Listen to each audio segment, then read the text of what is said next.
വെള്ളി നക്ഷത്രത്തിലേക്ക് എല്ലാവർക്കും സ്വാഗതം. സിനിമാ രംഗത്ത് ജാതിക്കളിയുണ്ടോ? വെറുതെ ആവശ്യമില്ലാതെ പറയരുത് എന്ന് നിങ്ങൾ എന്നോട് പറഞ്ഞേക്കാം. ഇത് ഞാൻ പറഞ്ഞതല്ല. വർഷങ്ങൾക്ക് മുമ്പ് പ്രശസ്ത നടൻ തിലകൻ പറഞ്ഞതാണ്. സിനിമാ രംഗത്ത് ജാതിക്കളിയുണ്ട്, അതിൻ്റെ പേരിൽ എനിക്ക് കുറെ സിനിമകൾ നഷ്ടപ്പെട്ടു എന്ന് പറഞ്ഞിരുന്നു. അതവിടെ നിൽക്കട്ടെ. ജാതിക്കളി ഉണ്ടായ കാര്യമാണ് ഞാനിപ്പോൾ പറയാൻ പോകുന്നത്. അതൊരു സിനിമയിൽ. അത് ആരുടെയൊക്കെ നേർക്കാന്ന് അറിയാമോ? അത് മമ്മൂട്ടിയും മോഹൻലാലിന് നേർക്ക്. നിങ്ങൾ പറയും ഭ്രാന്ത് പറയല്ലേ, നിങ്ങൾ കുറേ പുളു പറയാറുണ്ട്, ഞങ്ങൾക്കറിയാം. പക്ഷെ ഞങ്ങൾ അങ്ങനെ വിഡികളാക്കല്ലേ. മമ്മൂട്ടിയുടെ അടുത്തും മോഹൻലാലിൻ്റെ അടുത്തും നിങ്ങൾക്ക് ജാതിക്കളി നടത്താൻ പറ്റുമോ എന്ന് ചോദിച്ചേക്കാം. സത്യമാണ്. നമുക്കൊന്ന് പരിശോധിക്കാം എന്ന് പറയുമ്പോൾ നമ്മൾ ഫാസിൽ എന്നുള്ള സംവിധായകൻ എടുക്കുക. നല്ല ഒന്നാം തരം സംവിധായകൻ നമുക്ക് പറയാം അല്ലേ. മോഹൻലാലിനെ കൊണ്ടുവന്നില്ലേ? മഞ്ഞിൽ വിരിഞ്ഞ പൂക്കളുള്ള വില്ലനെ നമുക്ക് മറക്കാൻ പറ്റുമോ? അന്ന് തുടങ്ങിയൊരു ബന്ധമാണ് മോഹൻലാലും ഫാസിലും തമ്മിലുള്ളത്. പിന്നെ എത്രയെത്ര സിനിമകൾ. അതേപോലെ തന്നെ മമ്മൂട്ടിയും കുറെ നല്ല ഹിറ്റുകൾ കൊടുത്തില്ലേ? അപ്പൊ മമ്മൂട്ടിയും മോഹൻലാലും ഫാസിലിന്റെ ഇടം കൈയും വലം കൈയുമായിട്ടാണ് ഞങ്ങളൊക്കെ പറഞ്ഞിരുന്നത്. പെരുമാറ്റത്തിലും അങ്ങനെ തന്നെയാണ്. പിന്നെ ഫാസിലിന്റെ ഒരു ഗുണം എന്താണെന്ന് വെച്ചാൽ ഈ ടേക്കിന്റെ സമയത്ത് അഭിനയിച്ച് കാണിച്ചു കൊടുക്കും. അങ്ങനെ ഒരു നടൻ കൂടിയാണ് ഫാസിൽ. ആ നടൻ കൂടിയായ ഫാസിൽ എന്താ ചെയ്യുന്നത് അറിയാമോ?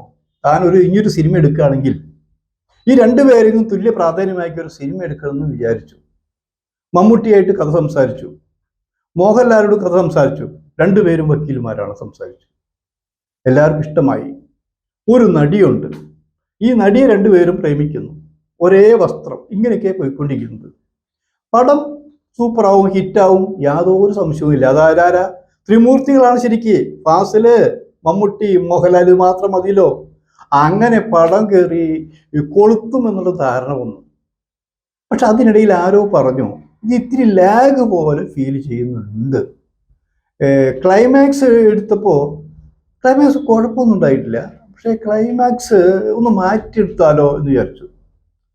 അങ്ങനെ ആലോചിച്ചു. മോഹൻലാൽ ആലോചിച്ചു, ഇനി ക്ലൈമാക്സ് മാറ്റേണ്ട ആവശ്യമൊന്നുമില്ലോ. മമ്മൂട്ടി പറഞ്ഞു ക്ലൈമാക്സ് സൂപ്പറായിരിക്കും എന്ന് പറഞ്ഞു. പക്ഷെ ആരോ പറഞ്ഞു ഇത് മാറ്റണം, നമുക്ക് വേറൊരു ക്ലൈമാക്സും കൂടി എടുത്താൽ കൊള്ളാം. കാരണം ഈ സിനിമയുടെ ഗതി എന്താണെന്ന് പറയാൻ പറ്റില്ല. ഇതൊരു കച്ചവടം കൂടിയാണെന്ന് നോക്കി പോകുന്നു.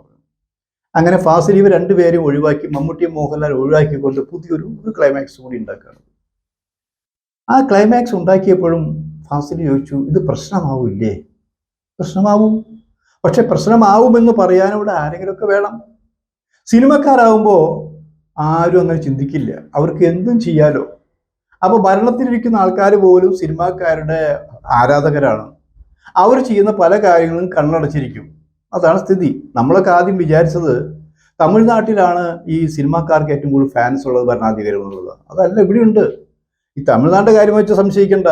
തമിഴ്നാട്ടില് സിനിമാക്കാരെ ആരാധിക്കുന്നവരാണ് ഉദ്യോഗസ്ഥന്മാരും പ്രേക്ഷകരും അടക്കം.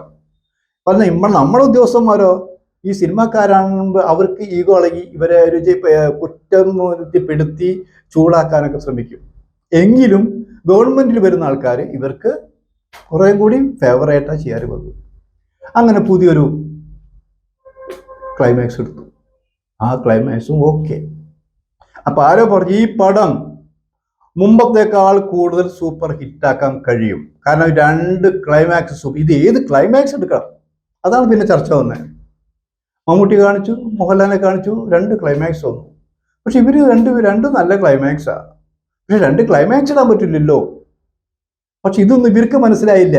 ഈ രണ്ട് ക്ലൈമാക്സിന്റെ പുറകിൽ ഒളിച്ചിരുന്ന ഒരു ജാതിക്കളി ഉണ്ടെന്ന് ഇവർ രണ്ടുപേരും മനസ്സിലാക്കിയില്ല. അത് ഫാസിലും മനസ്സിലാക്കിയോ എന്നറിയില്ല, ഫാസിൽ വിചാരിച്ചിട്ടാണോ ചെയ്യുന്നറിയില്ല. എന്തായാലും അങ്ങനെ സംഭവിച്ചു. ആരും പറഞ്ഞില്ലെങ്കിലും സിനിമ പ്രദർശിപ്പിച്ചുകൊണ്ടിരിക്കുന്നതിനിടയിലാണ് ദോഷൈക ദൃക്കുകൾ ഉണ്ടായിരിക്കില്ലോ. ദോഷൈക ദൃക്കുകൾ മാത്രമല്ല, ഇവിടെ കലാരംഗത്ത് ജാതിയും മതവും പാടില്ല എന്ന് വിചാരിച്ചവരുണ്ട്. അങ്ങനെ തന്നെ ആയിരുന്നു മലയാള സിനിമയിൽ. ജാതിയും മതമൊന്നും ഉണ്ടായില്ല. എല്ലാവരും ഒറ്റയ്ക്ക് ഒരേ കെട്ടായി നിന്നിരുന്ന ഏകോദര സഹോദരന്മാരെ പോലെ തന്നെയാണ് പെരുമാറിയിരുന്നത്. അവർക്കിടയിൽ വർഗീയ വിഷം കുത്തി നിറയ്ക്കുന്ന രീതിയിൽ ആരും ഒന്നും ചെയ്തിട്ടില്ല. അത് കണ്ടുപിടിക്കാൻ കൂടിയാണല്ലോ സെൻസർ ബോർഡ്. അങ്ങനെ ചുരുക്കം പറഞ്ഞാൽ ഈ സിനിമ കണ്ടവര് പറഞ്ഞു സൂപ്പറായിട്ടുണ്ട് കേട്ടോ. പക്ഷെ അതിൻ്റെ ഒരു വിമർശനം വന്നു. ഞാനടക്കം ജോലി ചെയ്യുന്ന മാധ്യമത്തിലേക്ക് ഇതിൻ്റെ വിമർശനങ്ങൾ വന്നുകൊണ്ടിരുന്നു. എന്താ വന്നത്? ഫാസിൽ തൻ്റെ സിനിമയിലൂടെ, ഹരികൃഷ്ണസിലൂടെ മോഹൻലാലിനെയും മമ്മൂട്ടിയെയും ജാതി കോളത്തിൽപ്പെടുത്തിയിരിക്കുന്നു. എന്ത് മണ്ടത്തര പറയുന്നതെന്ന് ചോദിച്ചു. മണ്ടത്തരമല്ല. ഒരു ക്ലൈമാക്സ് മമ്മൂട്ടിക്ക് വേണ്ടി, മറ്റൊരു ക്ലൈമാക്സ് മോഹൻലാലിന് വേണ്ടി, ഇതാണ് പറഞ്ഞത്. നോക്കി, നിങ്ങൾക്ക് സിനിമ ഒരു പ്രാവശ്യം കൂടി കാണുമോ? ശരിയാണ്. മലപ്പുറം ഭാഗത്തേക്ക് വേറൊരു ക്ലൈമാക്സ് മമ്മൂട്ടിക്ക് വേണ്ടി. അതിൻ്റെ അർത്ഥം എന്താ? മമ്മൂട്ടി മുസ്ലിം നാമധാരിയാണ്. അപ്പോൾ ഇത് ക്ലൈമാക്സ് അവിടെ ഇട്ടാൽ കൂടുതൽ ആൾക്കാർ കാണും എന്നൊരു ധ്വനിയാണ് കൊടുത്തത്. മറ്റേതോ മോഹൻലാൽ ഹിന്ദു നാമധാരിയാണ്. അപ്പോൾ തിരുവനന്തപുരം ഭാഗത്തേക്ക് പോകുമ്പോൾ കുറേ ഹിന്ദുക്കളാണ് ഈ പടം കൂടുതൽ കാണുക. അങ്ങനെ രണ്ട് കൂട്ടരും ജാതി തിരിച്ചുകൊണ്ട് ഈ സിനിമയ്ക്ക് വന്നപ്പോൾ പ്രശ്നങ്ങളുണ്ടായി എന്നുള്ളതാണ്. അത് ശരിയാണോ? അങ്ങനെ ഉണ്ടെങ്കിൽ, ഇപ്പോഴും അങ്ങനെ ഉണ്ടെങ്കിൽ ആ രണ്ട് ക്ലൈമാക്സ് വെട്ടിക്കളയേണ്ടിയിരിക്കുന്നു. ഏതെങ്കിലും ഒരു ക്ലൈമാക്സ് സ്വീകരിക്കേണ്ടിയിരിക്കുന്നു. ഇതാണ് നമ്മൾ ഏറ്റവും പുതിയ ജാതിക്കളയെക്കുറിച്ച് ആൾക്കാർ ചോദിച്ചത്, പറഞ്ഞത്. ഇനി അങ്ങനെ സംഭവിക്കുമോ? സംഭവിക്കാതിരിക്കട്ടെ.